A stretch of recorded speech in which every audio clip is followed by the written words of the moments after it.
Welcome back to all the viewers. Today we will start with the lesson 2, that is planning in India.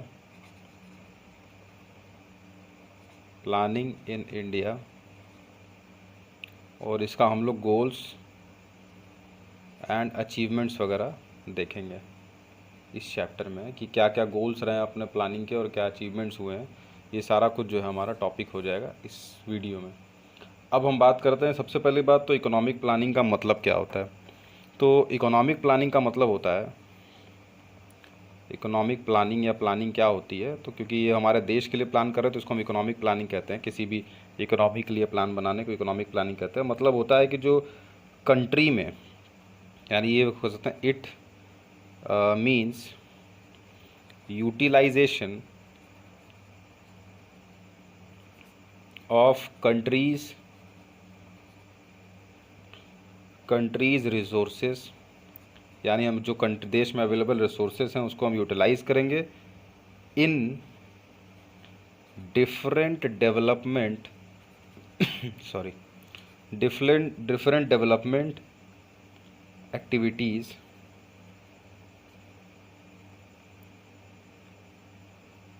With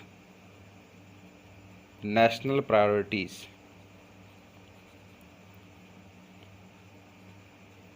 ये complete definition है आपकी planning की, economic planning की, जो कि कहता है कि इकोनॉमिक प्लानिंग का मतलब होता है कि हम अपने कंट्री के जो भी रिसोर्सेज हैं उनको यूटिलाइज़ करेंगे। किसके लिए? तो डेवलपमेंट करने के लिए डिफरेंट एक्टिविटीज़ का, जो कि नेशनल प्रायोरिटीज़ की हों, यानी जो देश में सब सर्वाधिक लोगों को हेल्प पहुंचाती हैं, वैसे एक्टिविटीज़ का हम क्या करेंगे, डेवलपमेंट का फेज़ हम यहाँ पे देखेंगे। तो उसी को हम लोग बोलते हैं इकोनॉमिक प्लानिंग। अब हमारे पास कुछ सेक्टर्स होते हैं, कुछ इकोनॉमीज़ होते हैं, तो उसको हम देख लेते हैं। यहाँ पे हम लिख लेते हैं, नेक्स्ट टॉपिक हमारा जो हो जाएगा वो हो जाएगा टाइप्स ऑफ इकोनॉमीज़, यानी अर्थव्यवस्थाएं कितनी प्रकार की होती हैं। तो जनरली जो है there are 3 types of economies. पहला तो आपका होता है कैपिटलिस्ट, पहला तो हमारा हो जाएगा कैपिटलिस्ट इकोनॉमी। दूसरा हो जाएगा हमारा सोशलिस्ट, और तीसरा हो जाएगा मिश्रित अर्थव्यवस्था, यानी मिक्स इकोनॉमी हो जाएगा। तो कैपिटलिस्ट इकोनॉमी का मतलब होता है वो इकोनॉमी जो कि, या जिनका मेन काम जो होता है वो होता है, जिसको रन करते हैं प्राइवेट इंडिविजुअल्स। पहली बात, प्राइवेट लोग जो है, प्राइवेट इंडिविजुअल्स उसको रन करते हैं, और उनका मेन मोटो जो होता है वो होता है प्रॉफिट मैक्सिमाइजेशन, यानी प्रॉफिट वो ज़्यादा कमाना चाहते हैं। कैपिटलिस्ट इकोनॉमी का ये फीचर हो गया। सोशलिस्ट इकोनॉमी में क्या होता है, सोशलिस्ट इकोनॉमी को रन करते हैं गवर्नमेंट पूरी तरीके से सरकार राज होता है वहाँ पे, और इनका मेन काम क्या होता है, सोशल वेलफेयर। ये तो हमको पता है, गवर्नमेंट कहीं भी रहेगी तो उसका मेन काम सोशल वेलफेयर का ही होता है।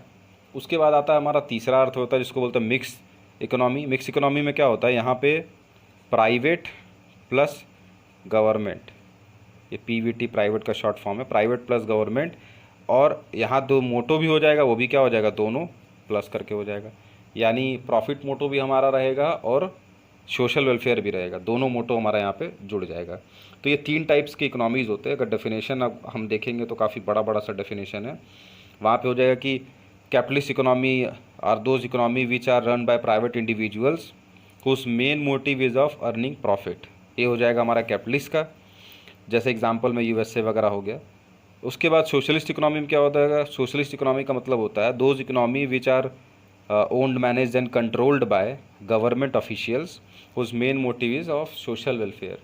उसके बाद बात करते हैं तीसरा, mix economy, when the economy is owned, managed and controlled by private plus government both combinedly, and whose main motive is also of profit maximization as well as social welfare। तो ये तीनों हमारी डेफिनेशन हो जाएगी। जिसको definition आपको लिखना हो तो आप जो मैंने कहा उसके बेसिस पे आप डेफिनेशंस लिख सकते हैं।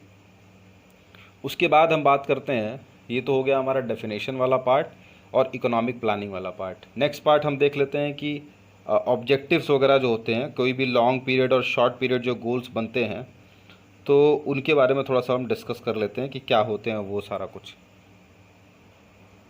तो हमारे पास गोल्स जो हैं उसको हम दो पार्ट्स में डिवाइड कर लेते हैं। एक तो हो जाएगा आपका लॉन्ग पीरियड गोल्स, और दूसरा हो जाएगा आपका शॉर्ट पीरियड गोल्स, यानी लंबे समय वाले जो गोल्स हमारे वो, और छोटे समय वाले जो गोल्स हैं हमारे पास वो। तो ये दो टाइप के आपके पास गोल्स अवेलेबल हैं अपने पास। लॉन्ग पीरियड गोल्स में जो हम लोग 5 ईयर प्लान्स वगैरह बनाते थे वो जनरली उसमें आ जाते थे, जैसे कि यहाँ पे हम लोग लिख ही देते हैं। इसके अंदर में आपका 5 ईयर प्लान्स वगैरह वाला जो था वो ये लॉन्ग पीरियड गोल्स में आता था, जो कि कॉमन होते थे, पूरे कंट्री के लिए कॉमनली यूज़ होते थे। शॉर्ट पीरियड गोल का मतलब होता है जो प्लान स्पेसिफिक होते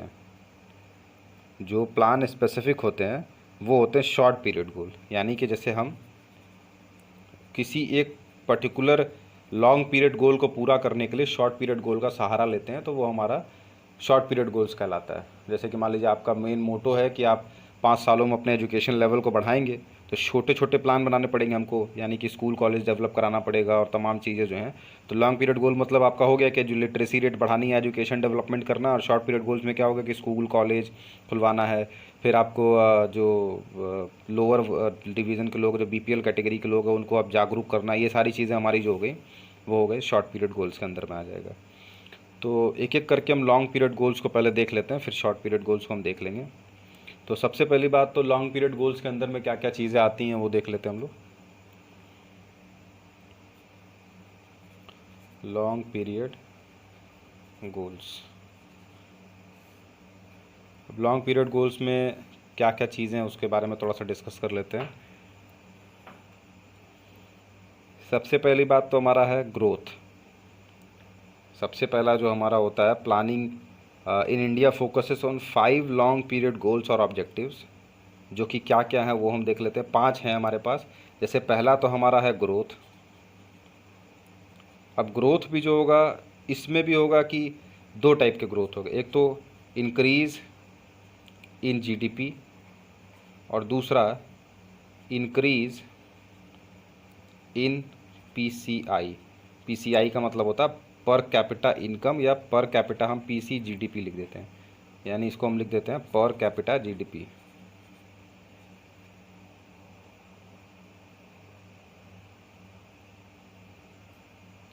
पर कैपिटा जीडीपी, पीसी जीडीपी, इसको मैंने शॉर्ट में लिख दिया है। दूसरा हमारे पास जो है अवेलेबल, दूसरा जो लॉन्ग पीरियड गोल्स में आता है आपका, वो हो जाएगा फुल एम्प्लॉयमेंट। किसी भी देश का लॉन्ग पीरियड गोल होता है फुल एम्प्लॉयमेंट। उसके बाद जो है फुल एम्प्लॉयमेंट एक बार हम पा लेंगे, फिर हमको क्या चाहिए, हमको चाहिए इक्विटेबल डिस्ट्रीब्यूशन।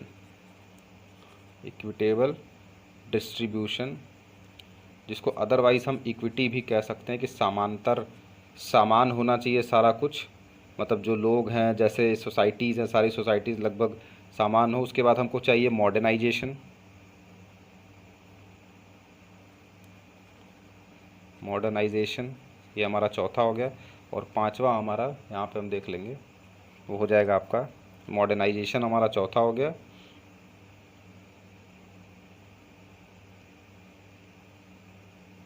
मॉडर्नाइजेशन ज़रूरी भी है किसी भी इकोनॉमी के लिए, क्योंकि ये ज़्यादा ज़रूरी हो जाता है कि हम किस तरीके से अपने इकोनॉमी को चलाते हैं। तो मॉडर्नाइजेशन तो एक तरीके का इम्पैक्ट हो गया कि यहाँ, उसके बाद फिर हम ज़्यादा से ज़्यादा कोशिश करते हैं कि हम अपने आप को सेल्फ़ सफिशिएंसी करें। सेल्फ़ सफिशिएंसी यानी हम जो फूड ग्रेन्स प्रोडक्शन वगैरह हो गया और तमाम चीज़ों का, उसमें अपने आप को हम सेल्फ़ सफिशिएंट बनाएं। तो हमारा लॉन्ग पीरियड गोल्स जो हैं यही सारे हो जाएंगे।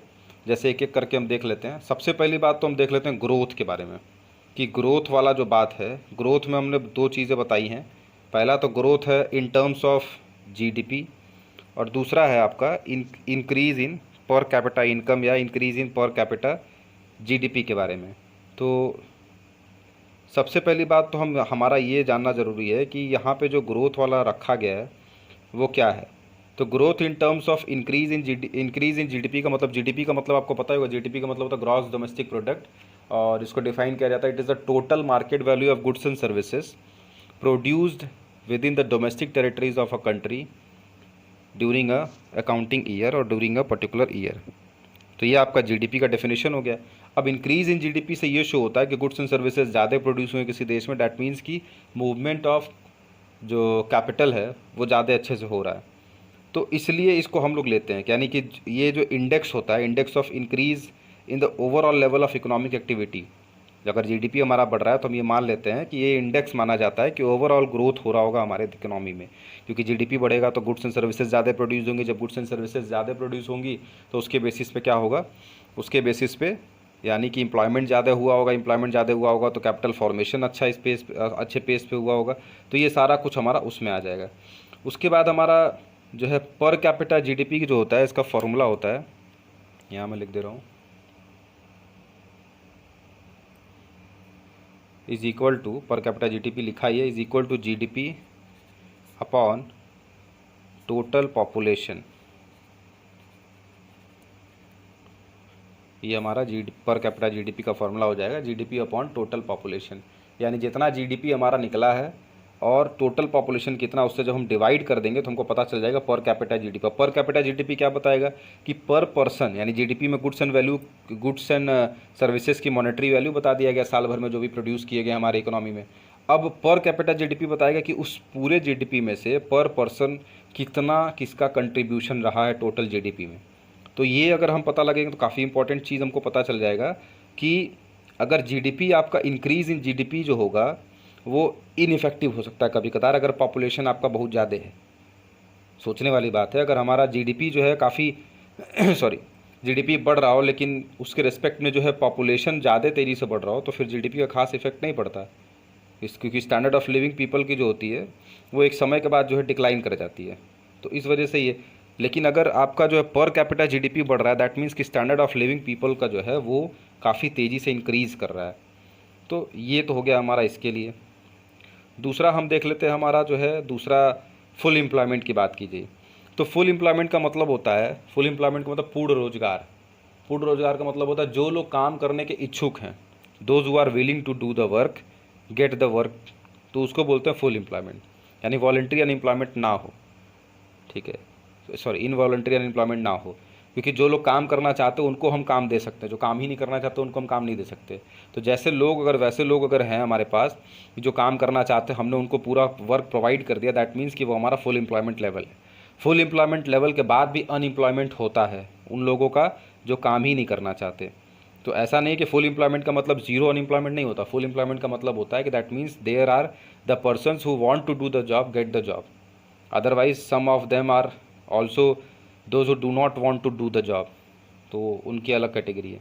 फिर उसके बाद इक्विटेबल डिस्ट्रीब्यूशन की बात करते हैं। तो इक्विटेबल डिस्ट्रीब्यूशन का मतलब होता है कि हम चाहते हैं कि जो हमारे पास चीज़ें हैं वो सबके पास सामान हो, सामान तौर पे बटी हो, ना कोई ज़्यादा अमीर हो ना गरीब हो। तो इन चीज़ों का ध्यान रखा जाए कि मतलब लोगों को किसी भी बेस पर डिस्क्रिमिनेट ना किया जाए, यानी जितना इनकम है लोगों के पास, अमीर लोगों के पास, उतना गरीबों के पास भी आ जाए, और उसी हिसाब से उसी पेज ऑफ डेवलपमेंट भी उसी हिसाब से हो।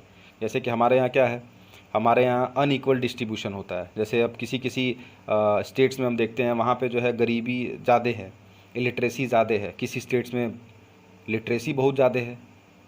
तो कहीं पे इंडस्ट्रियल सेक्टर है, कहीं पे इंडस्ट्रीज़ बहुत ज़्यादा है, कहीं पे एक भी इंडस्ट्री नहीं है।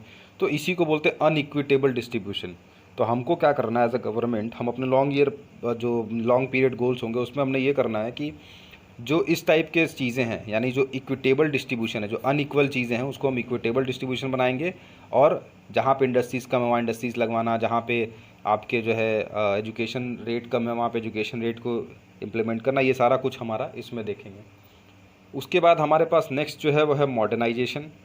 मॉडर्नाइजेशन का मतलब होता है कि हम अपडेट करते रहेंगे अपने टेक्निकल नो हाउ को, हम लोग नए नए टेक्नोलॉजी को अडाप्ट करते हैं, यानी जो हमारे पास जो टेक्निकल चीज़ें हैं उनको हम क्या करते रहेंगे, अपग्रेड करते रहेंगे, अपडेट करेंगे, अपने आप को अपग्रेड करेंगे नई टेक्निक से और प्रोडक्शन से, ताकि जो होगा कि हमारा प्रोडक्शन का जो फेज़ हमारा प्रोडक्शन का वो और तेज़ी से बढ़ पाए।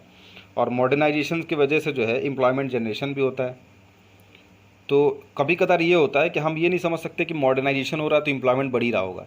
कई बार मॉडर्नाइजेशन होने की वजह से अनएम्प्लॉयमेंट भी बढ़ जाता है, क्योंकि अगर आप पहले आपने मशीन नहीं खरीदी थी तो उस कंपनी में या उस जगह पे वर्क करने के लिए 4 लेबर भी थे, लेकिन but after purchasing of new machinery हो सकता है 2 लेबर को काम से निकाल दिया गया क्योंकि मशीन उसका उनके हिस्से का काम कर दे। तो modernization doesn't imply full employment और एम्प्लॉयमेंट जनरेशन। मॉडर्नाइजेशन हुआ है, दैट मीन्स कि मॉडर्नाइजेशन का मतलब है कि आपने न्यू टेक्नोलॉजी यूज़ किया है, ठीक है। उसके बाद लास्ट हमारे पास है सेल्फ सफिशिएंसी। तो सेल्फ सफिशिएंसी का मतलब क्या होता है? सेल्फ सफिशिएंसी का मतलब होता है कि हम अपने आप में सेल्फ सफिशिएंट बन पाए, यानी हमारे पास जो भी गुड्स एंड सर्विसेज अवेलेबल हैं वो इतने हों कि हम अब उनको पूरी तरीके से पूरा कर पाएँ। जो भी डिपेंडेंस होगा वो हम डोमेस्टिक डिपेंडेंस रहे, जैसे हम यहाँ लिख देते हैं, यहाँ पे हमारा डिपेंडेंस जो रहेगा वो डोमेस्टिक डिपेंडेंस हो, यानी हम अपने ही चीज़ों पे डिपेंडेंट हो, ना कि बाहर की चीज़ों पे और बाहर के जो चीज़ें हो। तो ये हम प्रायोरिटी देंगे अपने हैंडमेड गुड्स को या इंडियन गुड्स को प्रायोरिटी देंगे। तो ये हमारा लॉन्ग पीरियड गोल कोई भी कंट्री यही चाहती है। उसके बाद फिर हम नेक्स्ट वीडियो में देखेंगे अपने आगे की चीज़ों को। Thank you for watching this.